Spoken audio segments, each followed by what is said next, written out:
कोई अस्पताल में पड़ा हो, कोई मर रहा हो, किसी ने ऊपर जाने का टिकट कटा लिया, वो बात नहीं, कोई नहीं बचा। जो उत्साह, जो जोश हुआ, जो उत्साह जोश हुआ, सबने अपनी तैयारी की, सबने 2-2, 3-3 दिन, 4-4 दिन पहले से तैयारी की। हमें बताया लोगों ने, महाराज तैयारी चल रही है, वो मेहनत कर रहे, कि आज संघर्ष किया। एक दिन रात में हवा चली, सांप उड़ गए, खबर सही है, लेकिन आप लोग ने रात रात भर सोए नहीं, सब पुनः खड़े कर दिए। क्या संघर्ष किया, धन्य रे गुना वालो, तुम इतने दीवाने हो। रात रात भर नहीं सोए, खूब तैयारी की, काहे के लिए?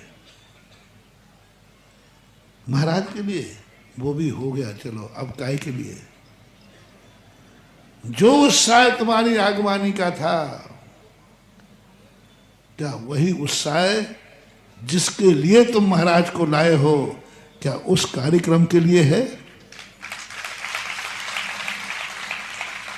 क्या घर घर में मीटिंग हो चुकी है?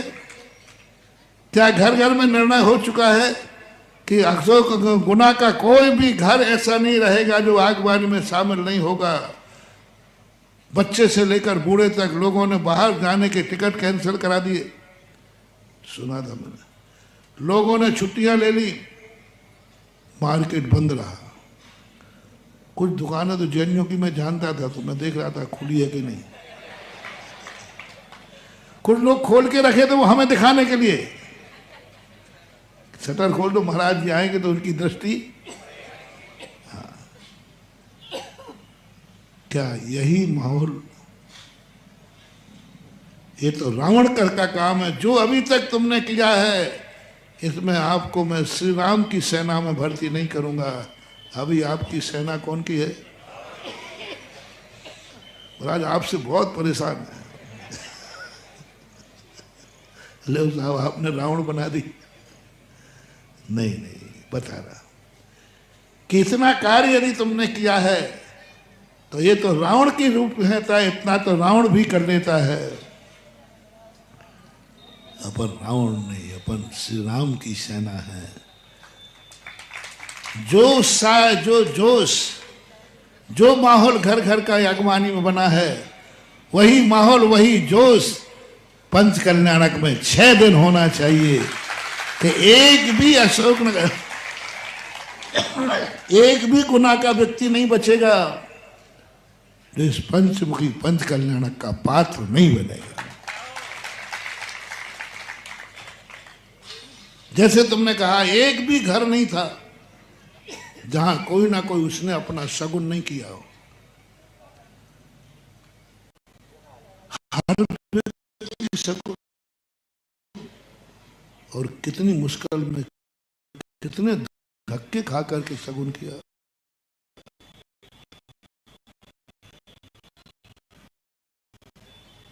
कितने धक्के खाए पाप प्रक्षालन वालों ने, बोलो। महाराज जी हो सकता है धक्के होंगे, तुमने धक्का खाए, गिर पड़े, लेकिन तुमने आगवानी का शगुन अपने दरवाजे किया। इतनी भीड़ थी, इतना धक्का था, बहुत धक्के। मुझे बहुत तरस आता तुम्हारे, देखो बेचारे इतना धक्का खाकर, एक तो बेचारा लोटा लाया और एक ने धक्का दिया, लोटा यूं उछला जाकर के। मैंने फिर उसको बुला के कहा, भैया तू छू ले, लोटा तो गया, पैर बचा है।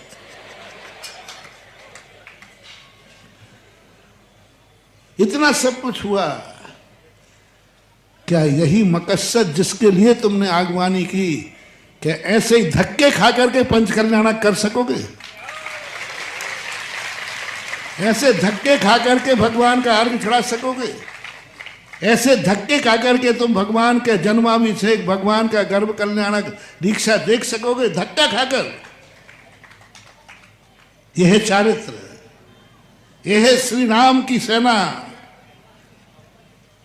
वो कहते हैं जब मैंने आगवानी में धक्का खाया है तो भी मैंने महाराज का दर्शन किया है। इसी प्रकार पंचकल्याणक में भी धक्का खाऊंगा लेकिन पंचकल्याणक का लाभ लेके रहूंगा, क्योंकि ये उद्देश्य ही वही था। धक्का खाना पड़े, सगुन लिए बिना नहीं रहना। इस पंचकल्याणक का जो सगुन, आगवानी तो मंगलाचरण होती है, आगवानी तो शुरुआत होती है, कार्य नहीं होता है। कार्य तो अब होने वाला है। और हर बड़े आदमी को यह सोचना है, कभी ऐसा हुआ नहीं, भविष्य में पता नहीं, कह नहीं सकते। एक स्वधर्म बनता है और यहां कितने बनना है? लगा लो ताकत, पैसा तो कमाया, खूब कमाया, कमाते रहोगे। आया है गया है, एक बीमारी आ जाए करोड़ों चला जाता है, एक घाटा लग जाए सब बिगड़ जाता है, एक घर में बेटा बिगड़ जाए सब राख लगा देता है, एक रात में भी जुआ हार जाते हैं। पापों में एक रात का जुआ इंद्रप्रस्थ के मालिकों को वनवास की रास्ता दिखा देता है। एक रात का जुआ था, एक दिन का था। एक दिन जुआ खेला, इंद्रप्रस्थ के मालिक वनवासी बन गए पांडव।